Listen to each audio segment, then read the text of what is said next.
Hello and welcome to the Banter podcast. It's me, George Sapnap, once again with our new friend, Chris Parnell. Chris, for people that don't know who you are, because we have a wildly all over the place fan base that just goes on Twitch all day, who are you?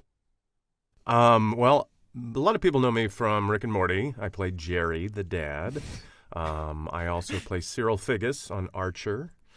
I was on Saturday Night Live for about 8 seasons a while back, which probably none of you have seen. No, I'm definitely into Saturday Night Live. Yeah, I've seen a lot of your work, definitely. Oh, thanks. And then 30 Rock was a show I did for a while, playing Dr. Spachemin. But yeah, various different things. We actually have a line that we'd like you to say. I can put it in the chat for you, and you can look at it and make a decision on if you want to say it or not. This might be the line that you turned down. Keep in mind. Okay, all right. Rick, I will not allow you to bring Morty on another adventure until everyone subscribes to Banter. Yo. And you must do it. Do it immediately, right now. Otherwise, Morty gets no more adventures. And Morty needs these adventures, please. Would you like to guess where your first appearance was for me? Like my first time seeing you. I want to see if you would guess it. I feel like maybe there's a world. I'm 24. Okay. Would it have been, I don't know, Jingle All the Way? You were, the first time I saw you was Hot Rod. Oh, Hot Rod. Okay. Yeah, you were in the movie Hot Rod with Andy Samberg and all them. So that makes more sense. Yeah. Yep. Okay. Well. Yeah. So you're already doing a good job talking like Jerry from Rick and Morty for the entire episode, which is what we were gonna ask. I'm just kidding. I actually didn't know. So you usually when you voice act, you use your organic voice. Well, it's a lot of it is in the way that it's written for sure, and then I kind of try to modulate my voice a little bit. It's not very different from my own, at least for Jerry and Cyril. They're pretty similar to me, but Jerry's a little higher pitched and he's a little more compressed than my voice. I didn't know that you were actually Cyril from Archer, because I've watched a lot of Archer, and also I've watched all of Rick and Morty. And then looking you up the other day, I was like, oh my god, he's Cyril as well. And also, I didn't realize it was your normal voice, because I watched some footage of you, and I was like, why is he talking like Jerry? And then I was like, wait, he's talking like Cyril as well. What is going on? So, yeah, I don't know. Do you think most voice actors kind of do a different voice for characters, right? Or am I wrong with that? I don't know. But with you, it seems like, at least with those two characters, it's just your voice, maybe slightly little bits of changes to make it fit the character more. But yeah, I don't know. Have you experimented with different voices? Yeah, well, for those two, I definitely, they feel different from how I normally speak to me. I know that in reality they're very, very similar to how I speak. But John Benjamin, for instance, who plays Archer, and then he's also Bob on Bob's Burgers. His voice is very recognizable, But yeah, there's a show called My Friend Superman, I think it's called. It's either out or coming out, an animated show where I definitely do some different vocal stuff, and then I've done a number of animated things over the years, including Nature Cat, which is up like a PBS kids show where I do different voices, But for the main things like Archer and Rick and Morty, I'm just a variation of this voice. It looks like you're in kind of a recording studio. Are you?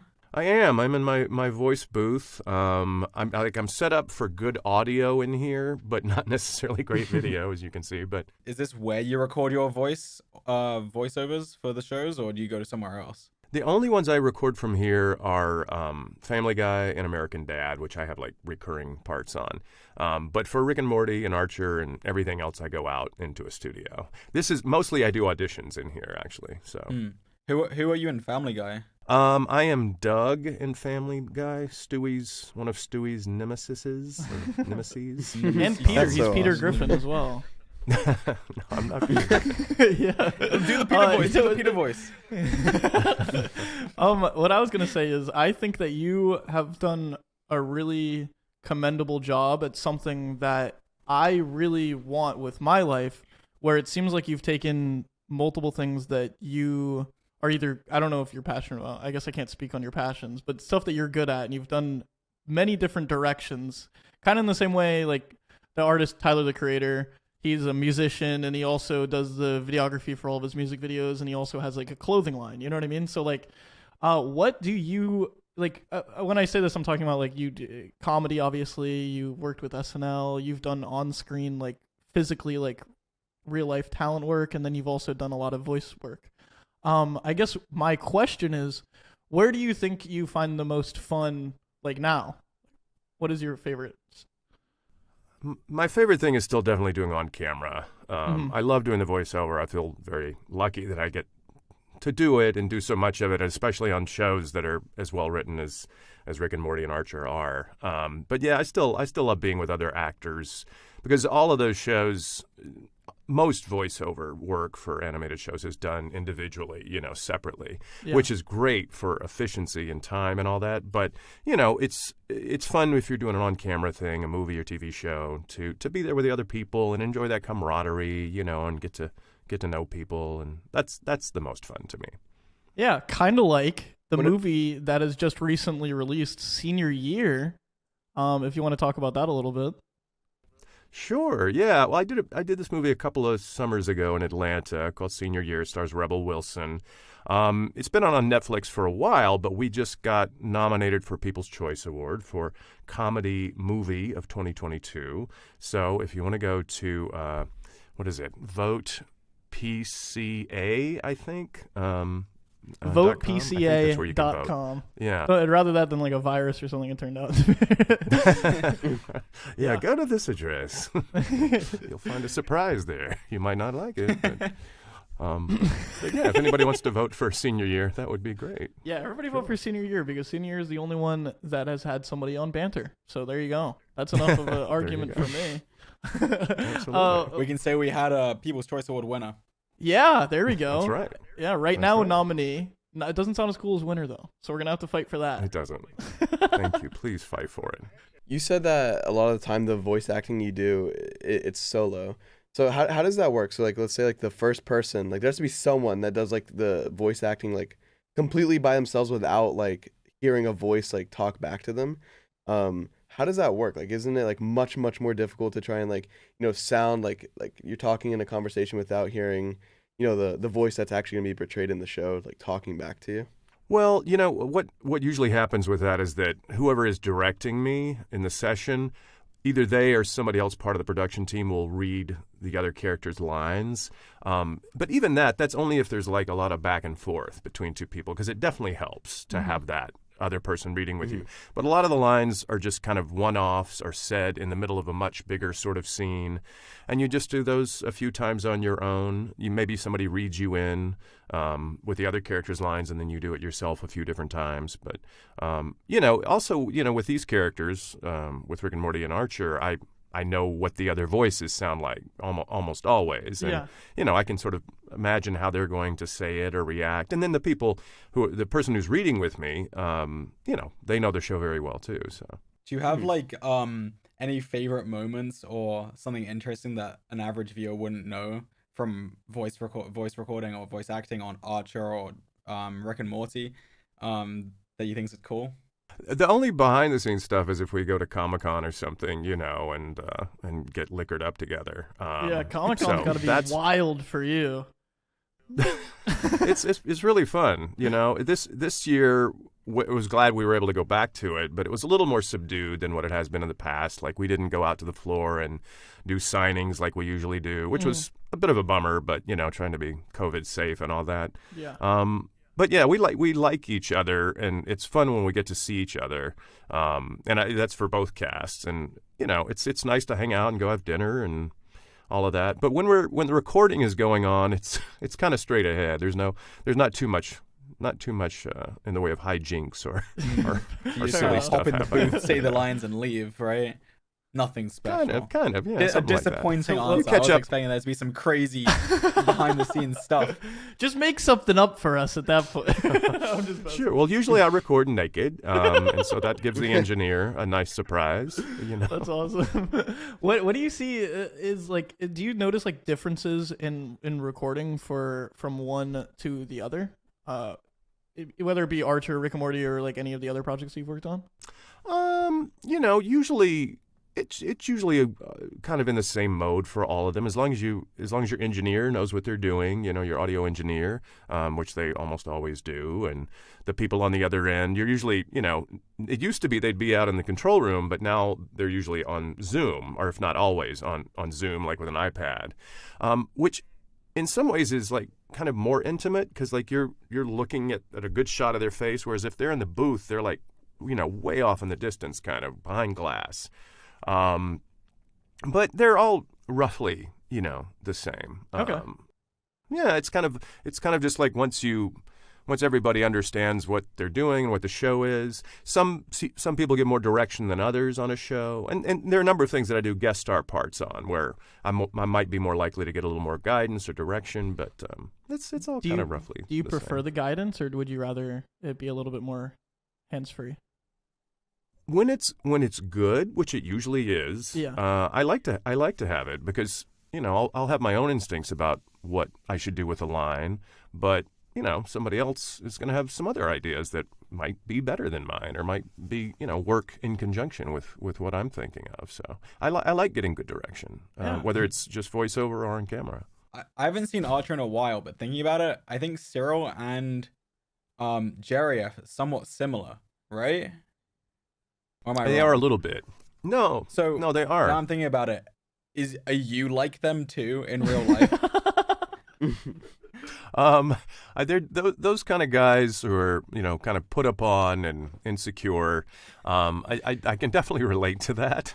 They're definitely in my wheelhouse, but I try to be sort of more confident than they are. Most of the time I am. But yeah, there's. If it was both of them and you, and all three of you are in a ring, and it's free for all, gloves off, fight to the death, do you think you're taking them? You know what? I think actually Cyril would win. Okay. Not Jerry. Because Cyril, not Jerry, definitely not Jerry. I could take Jerry for sure. No, but I don't know. I don't think I could take Cyril. Cyril's a lot.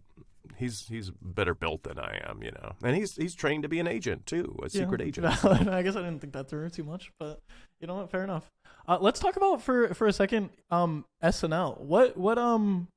What got you to joining SNL, and like what did you do? Like when did you realize that that's like the career path that you wanted to take? I guess because I feel like a lot of people, whenever like SNL is kind of that. I think in the world of like writing and comedy, SNL is kind of that like I made it moment for a lot of people. It definitely is. It definitely is because most of the people that come on the show aren't really known quantities up until getting on the show. So for me, it came out of the Groundlings Comedy Theater here in LA. It's sketch comedy, improv. And so I was performing there in their main show, and Talent Scouts saw me and then asked for some tape from my agent, which I had some stuff. I'd done a lot of guest star parts on different shows and things. And then they flew me out to New York to audition. And thankfully, the audition went very well. And that's how I got it, And I didn't necessarily think I would be on it. I wasn't planning on it, but I was obviously very thrilled when I was. Really? So that was never like the plan for you? Well, not the plan, I guess. I kind of thought my route would be via sitcoms. And also because SNL had looked at me once before that I knew about, and I hadn't gotten it then, so I thought, oh well, that was my shot. It's okay. I'll do the sitcom thing, hopefully, Yeah. But then when they came back around, I was very surprised, and I was both delighted and terrified. So. What's that like? Your first few like weeks at SNL? Because I feel like it's kind of like a pretty intense situation. It is a little bit. It helps to have some experience being on TV, being on stage, and all that. I found I was in the cold open of my first show, which was Cameron Diaz was the host, but it was I think John Goodman was in there, and it was a lot of cast members, and then I played this guy Kenneth Starr, who had been involved in the Clinton investigation many years ago, and it was a little, I was a little nervous, but I'd been on stage plenty and I'd been on television enough. So, it was like, okay, I can handle this, Yeah. And it went all right. Awesome. The background I'd had up till then really I felt prepared me. You know? Okay, so I feel like it's so you're okay. Here's the next section then. What I would ask is that you joined SNL in 1998, unless I am wrong. That does that That's sound when I right? started. Yeah. Okay. Yeah. When now it's 2022.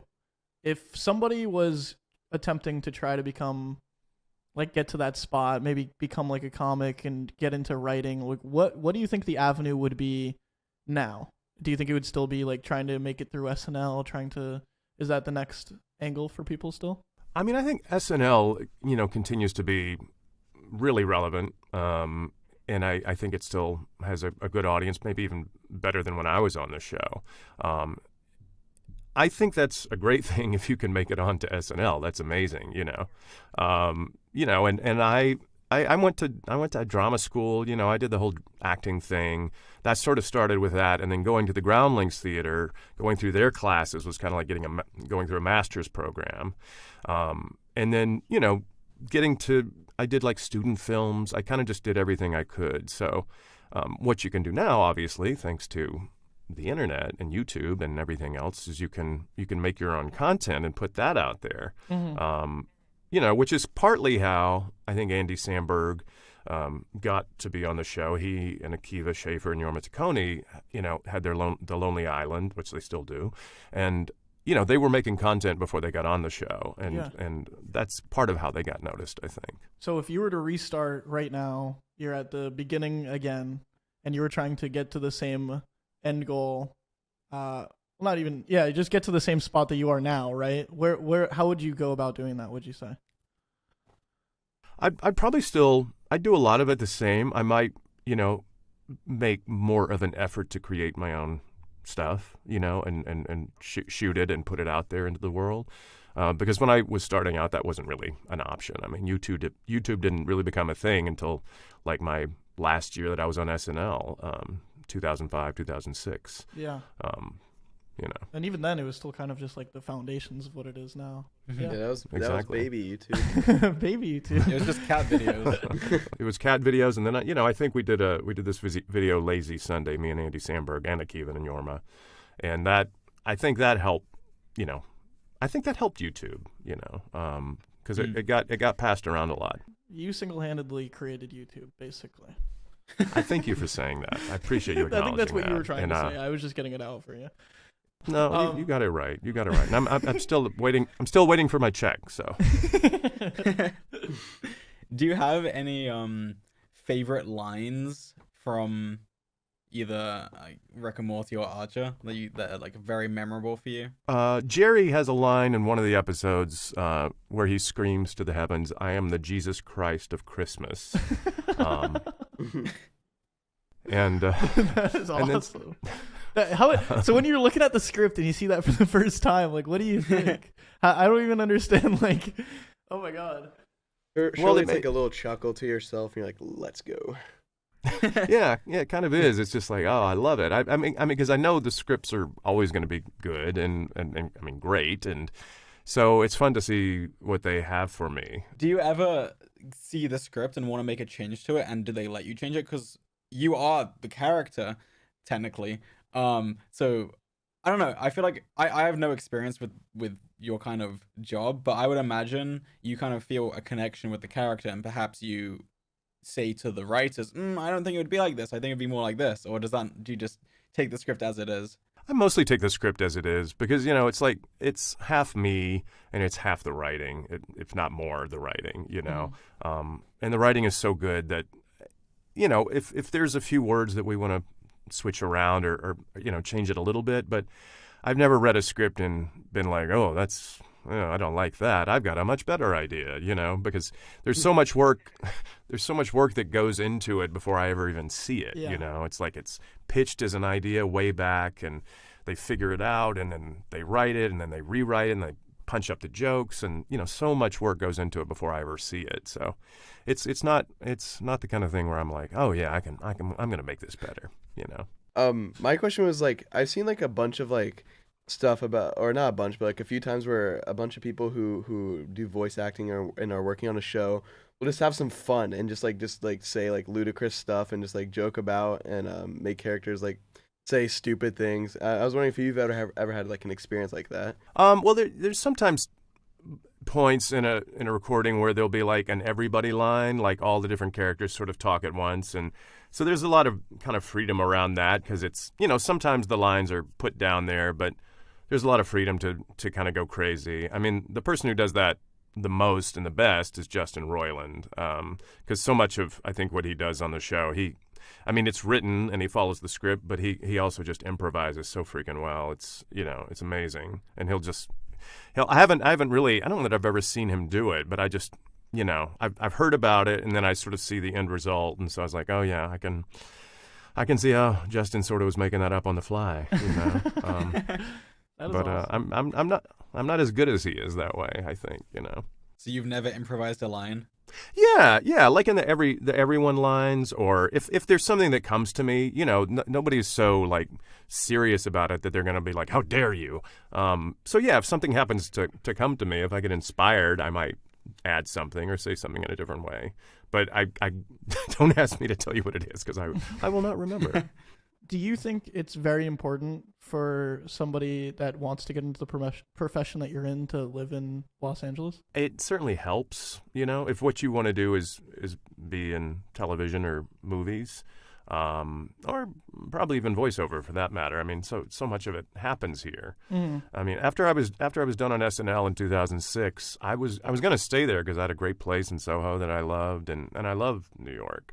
But I just realized I was missing out on like table reads and certain auditions and things that they weren't necessarily going to fly me out to audition for. But, and then now everything now is a self-tape, even though it's video. So, I mean, I guess you could really audition from anywhere, but it helps to be kind of where the action is. No, I think, definitely. I'd say so. I think I recently just got a place in LA. Oh, cool. Yeah, because I visit it, and then every time I visit, it feels like the entire week is just dedicated to just nonstop. Oh, actually, funnily enough, I went to my first ever red carpet premiere not too long ago, and it was actually for a movie that you were in, Chippendale Rescue Rangers.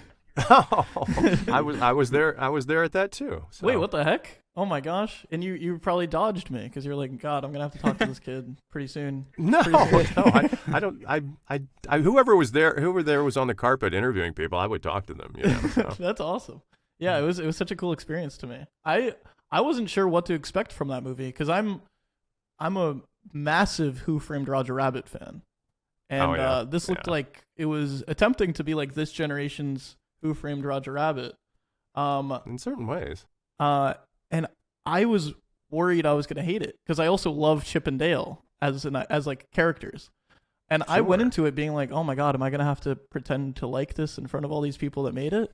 I don't know why that's the stuff I stress about. And then I watch it and it was amazing. I thought it was a really good movie.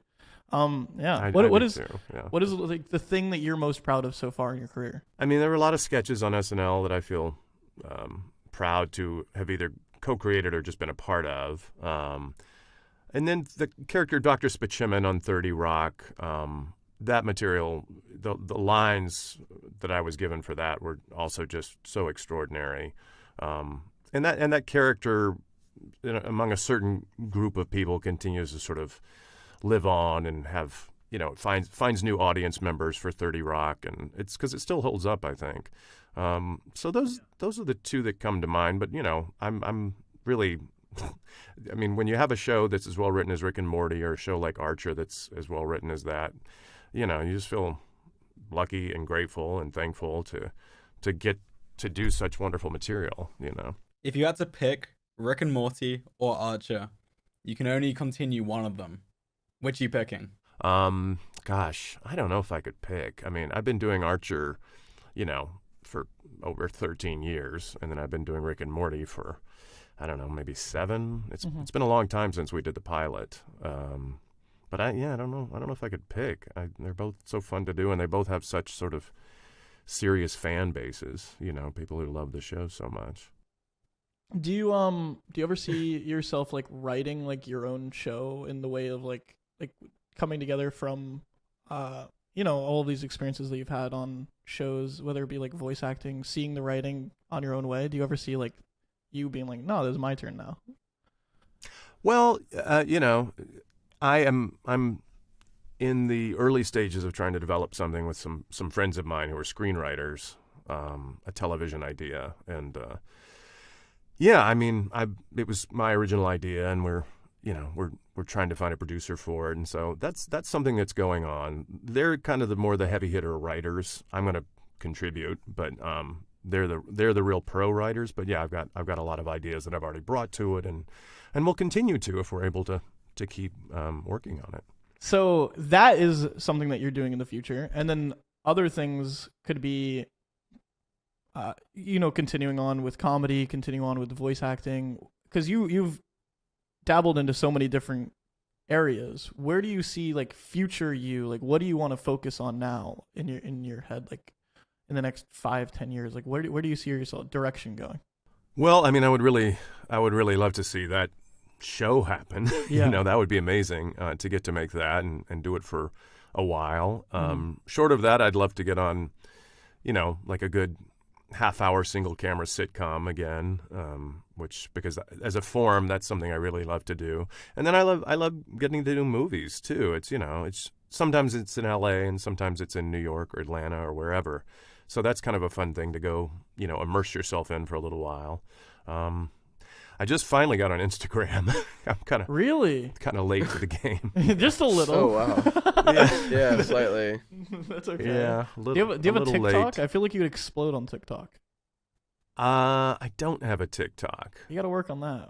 Are you allowed to use your voice? Because like your voice is your voice, but it's also the voices of characters. Are you allowed to use your voice for like other purposes? I don't know, like the legality of things. Like if you wanted to make a TikTok and be like, imagine your TikTok was focused around Jerry from Rick and Morty saying things that Jerry from Rick and Morty wouldn't usually say, imagine a TikTok account where Rick and Morty, where Jerry says very explicit things. Would Rick and Morty get mad at you for this? Or like, are you allowed to have free reign over that kind of thing?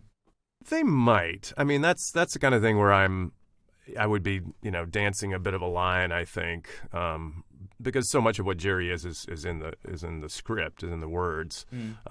So yeah, I don't know that Adult Swim would be too happy about me putting Jerry out there like that, saying filthy stuff, Yeah. What if it was just you though doing it? Because technically your voice is Jerry. Like it's just you saying it though. Like would they still get mad at you? Do you think? Yeah, I mean, but also it's not something I really would want to do because you want to sort of cultivate a certain image for yourself, a certain brand, if you will, and you don't want to be Mr. Foulmouth, saying crappy stuff. I mean, I definitely talk filthy, but I'm not necessarily going to go on TikTok and and shout it all out. How do we know you're not lying to us? Are you trying to get him to talk filthy to you? What is this? What is going on here? It's like I hear the sirens call, talking filthy. Yeah, I mean, like the filthy talk was just an example, but it could be like anything. Because I don't know the legality of it is something I just thought about because it is your voice, but then you also use that voice for their IP, if that's the right word. Yeah. So I don't know. I think it'd probably come down to like how he was. If he were to do that, I feel like it'd come down to how he was like portraying it. Like if he was saying he was Jerry from Rick and Morty, saying said things. Obviously, he's I think that's where it would get in trouble. Versus if he was just saying explicit things and people knew he was the voice actor from Rick and Morty, then I feel like they wouldn't be able to be mad at that. Yeah, I think that's accurate. I mean, as long as I'm not representing the show and doing ridiculous stuff that's just sort of foul and not funny or whatever, it's fine. I just it's that's where I think it brushes up against what the creators would be less than happy with. Do you like anime? I've watched and read manga and watched definitely some anime over the years, but I'm way behind on it. Like the last thing I think I saw in the theater was Ghost in the Shell 2. I mean, I just feel like you're such a large part of like American, like Western cartoons a little bit more. So I was just curious because I'm like obsessed with all things animation, to be honest. Like I have like a big collection of like VHS tapes that have recordings of like a day of Cartoon Network and like stuff like that from like 2006 and like 2004 and like Wow. just stuff like that because I don't know, that's what I grew up on, so it's like fun to see it with all the old commercials and all that. No, that's awesome. I love the old commercials too. Yeah, I know what you mean about that. Commercials are just getting worse. Are we gonna be honest? I agree. Commercials suck now. We need you to step in on commercials. I step in when they let me, you know.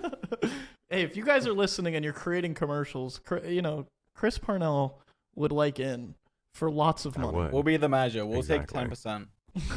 Yeah. Each, to be clear. But I was the voice of the.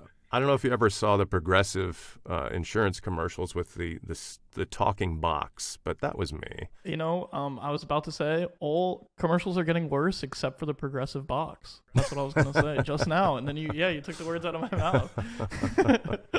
Good save. Good save. What is your favorite? What is your favorite? Like, do you enjoy like cartoons beyond what you're a part of yourself? I've got two young sons. I got an 8-year-old and a 5-year-old, and they take up a lot of time, which is great. They're wonderful. They're my children. So I don't find myself getting to watch that much television. The last thing that I finished watching was The Rings of Power, which I really enjoyed. Okay. And then I'm watching the Inside Amy Schumer because I'm in a couple of episodes, 1 or 2 episodes of that this season, which was also really fun to do. But yeah, the only animation I tend to see is like whatever my kids are watching, and my son right now he's watching, I think he's rewatching Teen Titans Go. And then my younger son, he still loves Sesame Street. That's awesome. Has your kids watched the cartoons that you're in?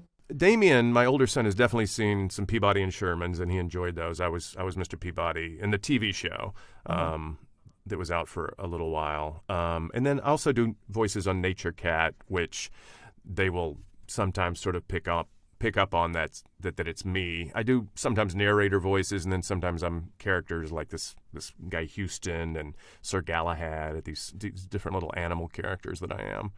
So they enjoy it when they pick that up. I've just looked up the rating for Rick and Morty, and it's a 14, so I'm assuming they haven't seen that one yet. Do you plan on letting them see that? When they're quite a bit older.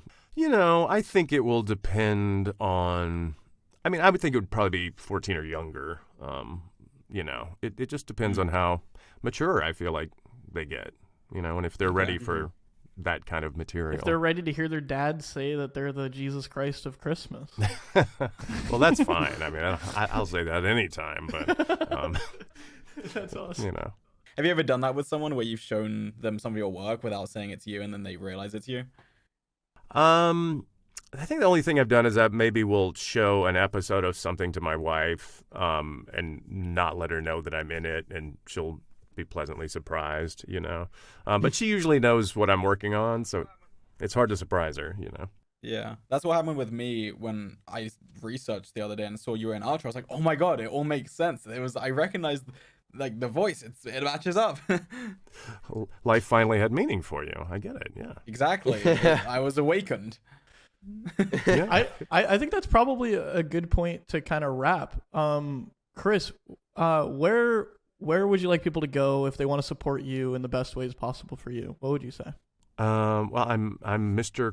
Mr. Chris Parnell, Mr. Chris Parnell on Instagram, and that's kind of the main place I am, Okay. Social media wise. So Before we leave, there's just one more thing. yes.